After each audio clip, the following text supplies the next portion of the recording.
Olha, é um alerta assustador e a gente está preocupado mesmo com isso, e o Brasil está preocupado e as brasileiras que estão grávidas ou estão planejando engravidar estão preocupadas agora. Por isso a gente está recebendo o Dr. Feres Haddad Neto, que é neurocirurgião, professor da Unifesp, nosso parceiro aqui, sempre muito esclarecedor, muito didático nas entrevistas e nos ajuda a entender os mais diversos casos. Doutor, mais uma vez, obrigado pela presença. Muito obrigado, Celso. Obrigado. Muito obrigado. Muito bom ter o senhor aqui. Primeira pergunta, doutor, só para a gente confirmar e para as pessoas entenderem, algo que já foi falado na reportagem, mas só para a gente reafirmar.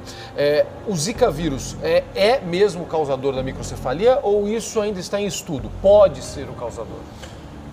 O que primeiro é uma microcefalia. Então é a diminuição do volume do encéfalo. Vamos lá. Seria o quê? É uma diminuição global. Tá. Só que você pode me falar assim, tem gente que tem um cérebro menor, tem gente que tem um cérebro maior, isso envolve inteligência? Não. Tá. Então, a microcefalia é uma doença que teve em algum momento da gestação, principalmente nos 6 primeiros meses. 6 primeiros meses. Na formação cerebral. Qual é a principal causa? Ainda é o fator genético. Então, uma combinação do pai e da mãe, ele vai ter uma microcefalia, que é um volume menor. Como que eu vejo isso aí? Você pode fazer o diagnóstico dentro do útero, através de um ultrassom ou de uma ressonância, ou quando o bebê nasce. Aí você pega uma fita métrica e faz a medida ao redor da circunferência encefálica. Deu menor que 33 centímetros, ou 33 centímetros. Então ele tem uma microcefalia patológica. Aí qual é a causa? Genética, ou muitas vezes pacientes que fazem uso do álcool, porque o cérebro é rico em gordura, e o álcool gosta da gordura, então ele puxa a gordura, então dificulta a formação do sistema nervoso. Doutor, uma mãe alcoólatra, por exemplo? É uma causa de microcefalia. Uma mãe que usa droga é outra causa de microcefalia.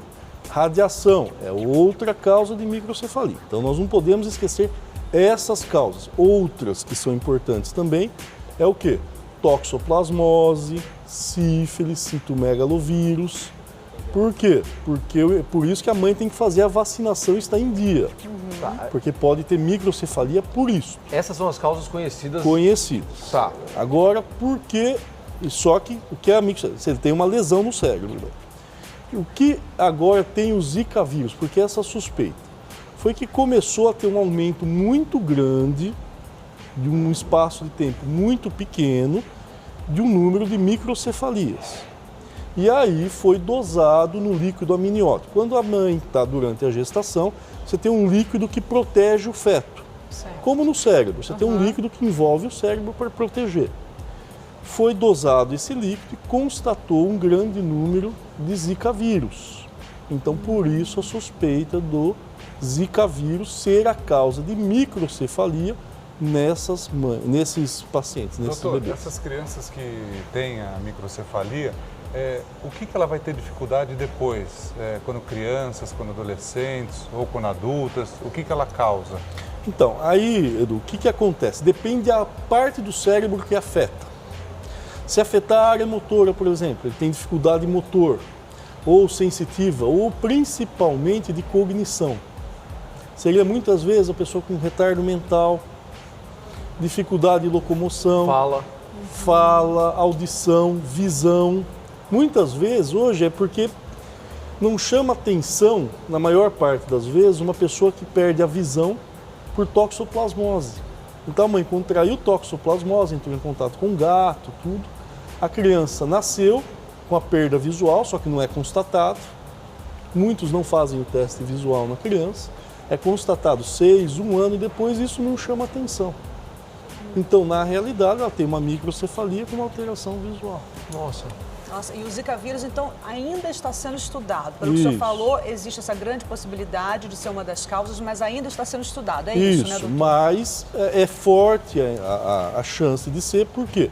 Pelo número e pela detecção no líquido amniótico do vírus. Doutor, eu fiquei muito assustado quando vi uma reportagem anteontem, e até isso foi um motivador para a gente estar aqui debatendo esse assunto, e eu vi um médico até fazendo um alerta. Isso confirmado, as mulheres serão alertadas e recomendadas a não engravidar, Porque o nosso controle, para você entender, é o mesmo mosquito que transmite a dengue. A gente sabe como a dengue fica fora de controle. A gente sabe da nossa incapacidade, das autoridades e até da sociedade de cuidar do crescimento dessa doença. Quando tem surto de dengue, fica um monte de gente doente. É o mesmo mosquito que transmite, ou seja, a chance da gente ter um crescimento do Zika vírus é muito grande. E eu vi um médico alertando, se for comprovada mesmo essa relação, a gente vai orientar as mulheres a não engravidar por enquanto. É isso mesmo, doutor? A gente chega num grau assim... Toda epidemia, eu também sou a favor. Se realmente for o Zika vírus e estamos numa epidemia, ontem o Ministério da Saúde divulgou 739 casos. Só 498 em Pernambuco. Olha isso. Então isso está autorizado a divulgar que não se deve engravidar. É um número muito maior que o normal, vamos assim dizer. Mas exorbitante. Muito maior. Há casos em Muito Pernambuco, maior. como você falou, o maior número de casos, Espírito Santo, na Paraíba, no Rio Grande do Norte, Piauí, Ceará, Bahia, quer dizer, está espalhando. Está espalhando. Ou seja, E agora vem o verão, quer dizer, né? Exatamente. A época justamente do mosquito se A proliferar prevenção é ainda a mais. mesma do mosquito da dengue. Se é ele o fator de transmissão, e na realidade, hoje você vê cada vez mais o número de pacientes portadores de dengue. O pronto-socorro é sempre lotado. Agora vem o verão, ninguém toma cuidado. Então, na minha opinião, se realmente começar a se espalhar, deve-se orientar a não engravidar. Doutor, a gente está tratando isso como uma epidemia? É uma epidemia. É uma epidemia. É uma epidemia. E nos É uma locais epidemia. onde há essa identificação de epidemia, há realmente essa recomendação para as mulheres. A gente pode pensar dessa forma. Eu oriento o seguinte, se há epidemia e há o risco, por quê? É difícil você pensar, se você tratar, é uma epidemia, 739 casos, por exemplo. Imagine absurdo, 739 crianças necessitando de apoio de reabilitação. Isso pode acontecer em qualquer estado do Brasil, porque a gente estado do percebe Brasil. quantos anos a gente já não faz a campanha da dengue, por exemplo, e muitos anos que a gente faz campanha, no outro ano piora, faz campanha, no outro ano piora. Isso pode acontecer em qualquer estado do Brasil. Qualquer estado do Brasil. Se a dengue espalha, qualquer estado Já do tem Brasil. suspeita aqui em São Vicente, daqui a pouco a gente vai falar sobre isso, já tem suspeita no Espírito Santo. Por enquanto o caso é mais grave no Nordeste, né, doutor? É no Nordeste, mas a gente tem que alertar isso aí, Celso. Não, o governo muitas vezes, não é uma epidemia. É uma epidemia. É uma epidemia. É uma epidemia. Agora, doutor, esse O que é uma alerta- epidemia? É um número extremamente elevado num curto espaço de tempo. É isso que está acontecendo. Se você pegar os últimos meses, estava 300, 400, agora já quase 800 casos diagnosticados, relatados no Ministério da Saúde. Quantos ainda não foram relatados? É uma notícia muito triste e que está colocando agora muitos casais a conversarem, de repente postergar um pouquinho os planos de ter um filho. E a gente viu na reportagem que há medidas que podem ser tomadas. Isso eu não acho que, de repente, se usar repelentes, tomar esses cuidados, usar constantemente um repelente, roupas de manga comprida, é possível? Ou mesmo assim o senhor acha arriscado uma gravidez nesse momento? Como é uma doença que não tem cura, não tem cura. Chegou, contraiu, tem a microcefalia, não há cura. Então nós vamos ter uma criança que vai ter uma malformação cerebral. Nós não sabemos se é motora, sensitiva, cognitiva, nós não sabemos. Doutor, é assustador isso. Acho que isso que a Mariana está falando são recomendações importantes para aquelas mulheres que já engravidaram, já estão grávidas. Então elas têm que evitar contrair a doença. Aí sim. Exatamente. Agora, quem quer engravidar, nesse momento o risco é muito maior que o benefício. Especialmente quem está nessas Independe áreas de classe risco. social. Doutor, O mosquito do Aedes, ele vai até uma cobertura de um apartamento. Doutor, esse teste que o senhor falou, Da cabeça, da cabeça, a medida do cérebro, enfim, ele é feito em todos os hospitais do Brasil ou não? Não, é feito em todos. É todos feito os em todos. hospitais, exatamente. Então, na Aí hora é um que teste barato. a criança... Por quê, Edu? Quem expande o osso, não tem as moleiras que Sim, você apalpa? Por que existem as moleiras? Porque o cérebro ele cresce e o crânio vai crescendo. Até que chega um momento... Ele precisa dar espaço para o com crescimento do 7 cérebro. anos que fecham. 4, depende da moleira, 4, 7 anos, fechou completamente. 2, 4 anos, desculpa. Fechou a moleira. O crânio não cresce mais a partir desse momento. Na microcefalia, o cérebro não vai crescer. Então não tem o estímulo para o crânio expandir.